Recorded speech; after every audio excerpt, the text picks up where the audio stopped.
Okay, let's continue.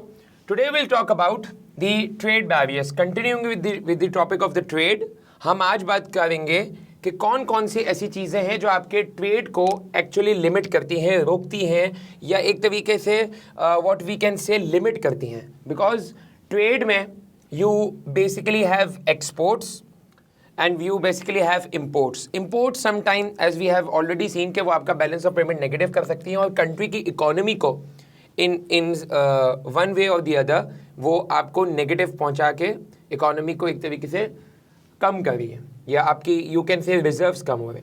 So what the country should do, या protection के लिए what they should try to do are the trade barriers. So we'll talk about the trade barriers today. हम बात करेंगे trade barriers की. अच्छा, अब trade barriers is anything which limits, या जो बैरियर का मतलब क्या होता है, what is the meaning of barrier? Something which limits, creates a hurdle, रुकावट. ये वो सारी चीजें हैं जो बेसिकली क्रिएट होती हैं. वैसे ही ट्रेड के अंदर भी यही चीजें बेसिकली आ रही है. Number 1 is tariff. अच्छा, what is a tariff? It is basically the tax on imports. अच्छा, ये तो एक सिंपल वर्ड बात हो गई.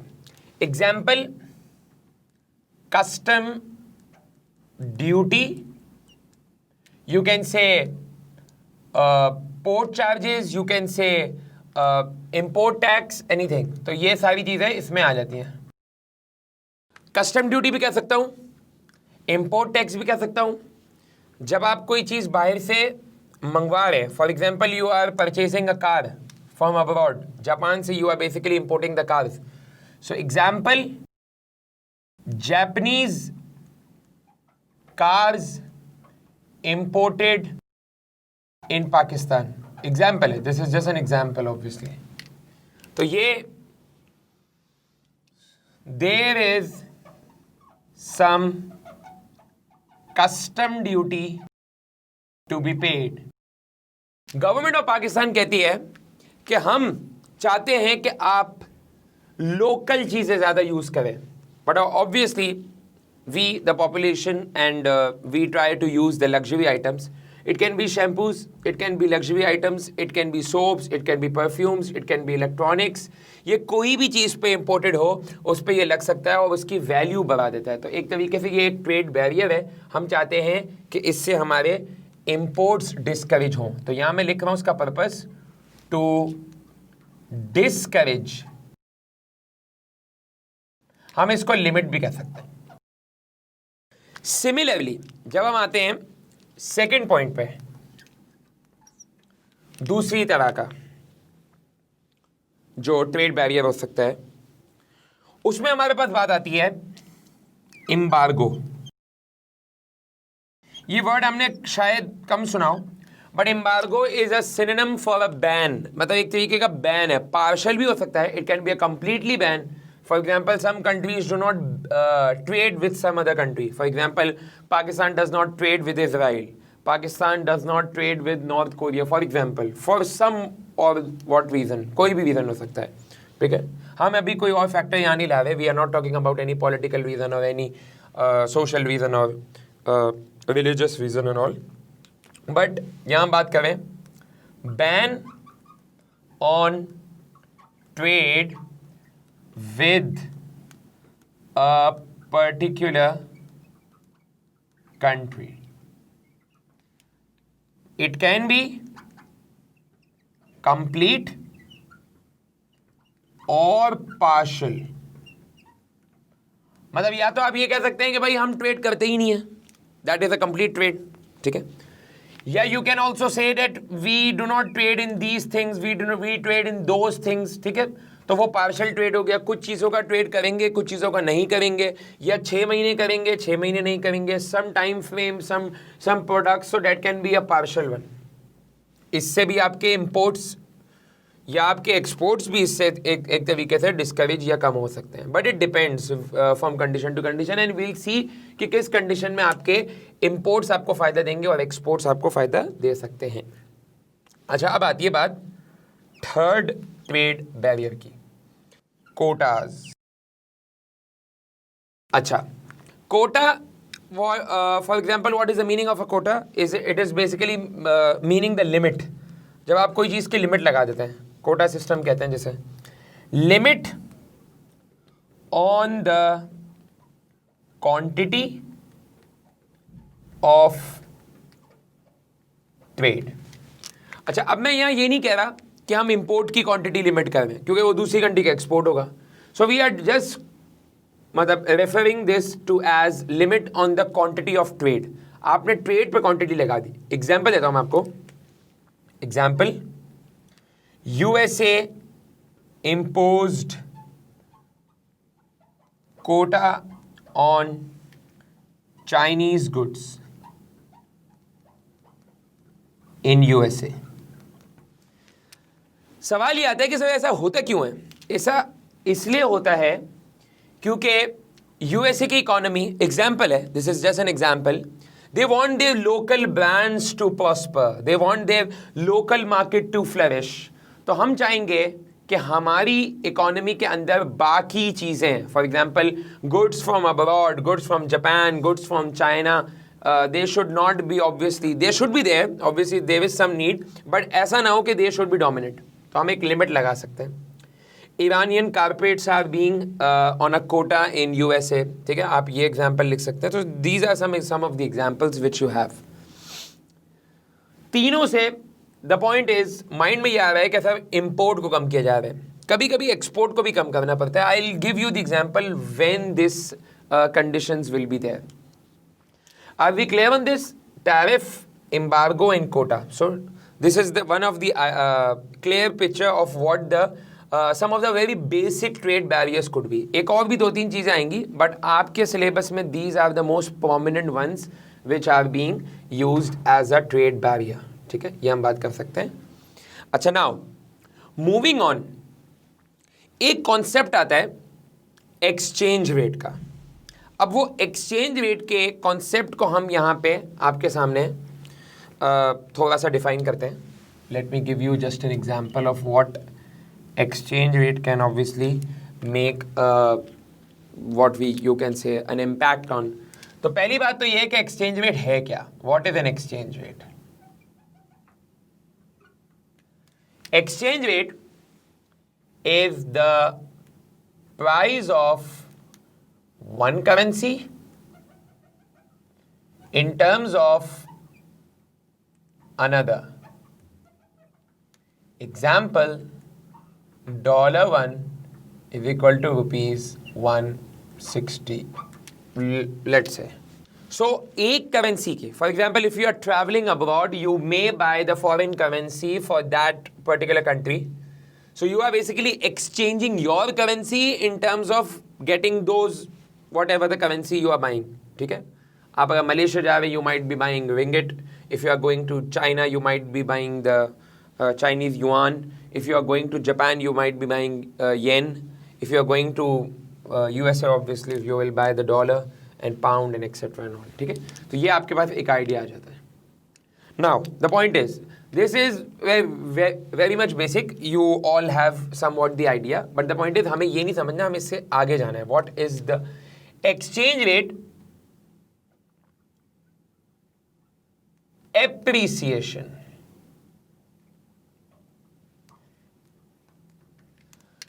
जब हमारी करेंसी की वैल्यू अगर बढ़ जाए दूसरी करेंसी के इन टर्म्स में या दूसरी करेंसी के सामने कंपटीशन में, when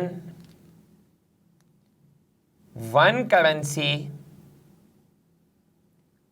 value increases compared to another currency। Point ये है कि इससे क्या होगा, what is the purpose of this, के ठीक है बढ़ सकती है। Example, when $1, let's suppose, this is just an example, ₹25, I wish ऐसा हो जाए। So this can be the reason. अब यहां पे वी थिंक कि सर पहले तो 160 था, that is obviously a more high in value, but the point is you have to give 160 rupees to buy just $1, but now here you have to give just 25. तो देखा जाए तो आपकी currency की value, if we are referring us to as Pakistan, तो हमारी currency की value बढ़ रही है because we have to pay less than before to buy one particular dollar. ये बात को यूं समझें, आपको कम पैसे देने किसी को, पहले आपको ज्यादा पैसे देने थे, तो आप फायदे में अब हैं और पहले आप फायदे में कम थे, तो आपका फायदा हो रहा है, इसका मतलब आपकी वैल्यू बढ़ रही है क्योंकि अब आपको किसी को कम पैसे देने. क्लियर है? Now 25 rupees is worth of $1. ठीक है. अच्छा, अब पॉइंट इज कि इससे क्या होगा? इससे दो चीजें होंगी. इट विल मेक, सोचिएगा, it will make imports cheaper, it will make exports expensive. Import cheaper कैसे? पहले आप $160, अगर आप कोई फॉर एग्जांपल $1 की चीज ले रहे हैं, for example if you are buying something for rupees, sorry, if you are buying something for you can say $100, तो पहले आपको कितने देने थे? 160 into 100, that is 1600. ठीक है, sorry 16,000. and now you are buying something, obviously इसको रिपीट कर देते हैं ताकि अब आपको कंफ्यूजन ना हो, बट नाउ ऑब्वियसली जब ये 25 का होगा तो यहाँ पे हम मल्टीप्लाई भी 25 से करेंगे, तो वो आपका आंसर फॉर एग्जांपल 4000 आएगा. तो आप खुद देख सकते हैं कि यू आर पेइंग लेस. तो आप जो मंगवा रहे हैं उसके लिए यू हैव टू पे का पेमेंट, तो वो पेमेंट के लिए you will have to pay less now as compare to before. समझ आ गई? So this is how it is. For example if you are buying an Apple product, you are buying an iPhone for example, so now you have to pay $1,200 to buy an iPhone, but similarly in a current scenario you just have to pay 1200 into 25, and then in the previous position you have to pay 1200 into 100. तो ये एक scenario है that imports will become cheaper, but on the other hand क्योंकि आपकी currency की value ज़्यादा है तो दुनिया की करेंसी के सामने your currency will be expensive.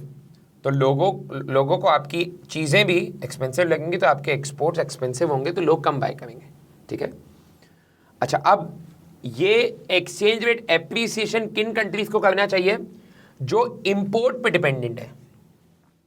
मतलब फॉर एग्जांपल अगर पाकिस्तान जैसी कंट्री अगर इंपोर्ट पे डिपेंडेंट है तो हमें ये करना चाहिए, लेकिन हमारे रिजर्व्स के ऊपर भी ये बात डिपेंड करती है कि whether we have the reserves to do the appreciation and all.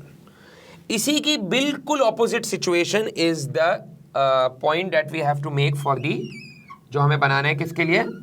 जो हमें बनाना है डेप्रिसिएशन के लिए. नाउ एक्सचेंज रेट डेप्रिसिएशन,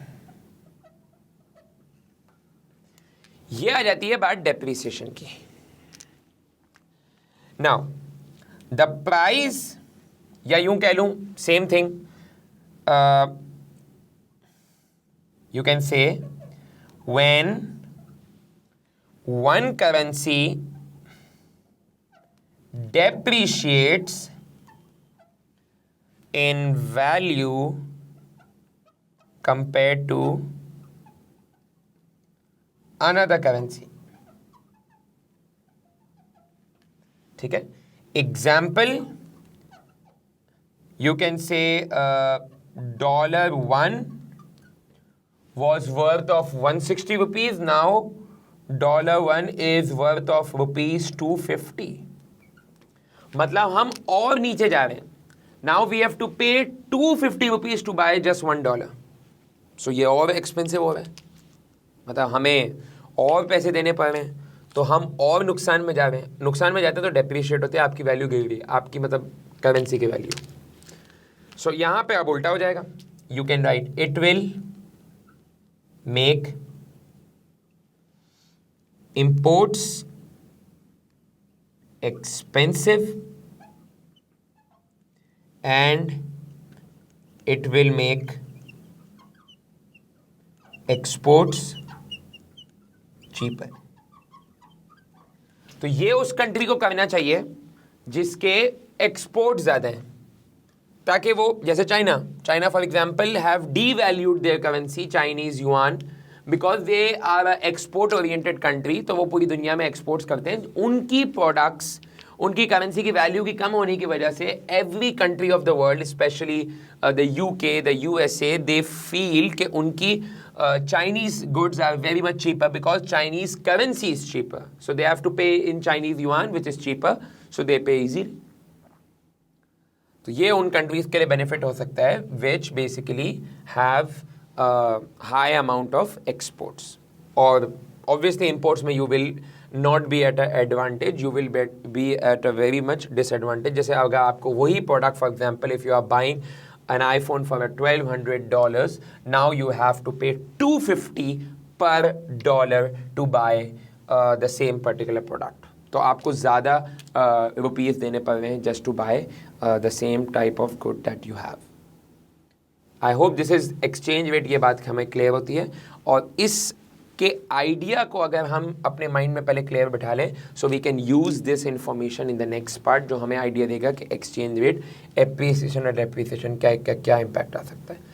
अगर शॉर्टकट याद रखना है तो दिस इज द शॉर्टकट कि एक्सचेंज रेट डेप्रिसिएशन में किसको फ़ायदा होगा एंड डेप्रिसिएशन में किसको फ़ायदा होगा। तो ये these two will benefit you in the pink colour, they will give you the idea कि किसको किस चीज़ में फ़ायदा हो सकता है। एप्रिसिएशन में importers will be at a benefit, depreciation में exporters will be at a benefit। ये बात भी याद रख लेंगे, so it would be very much clear।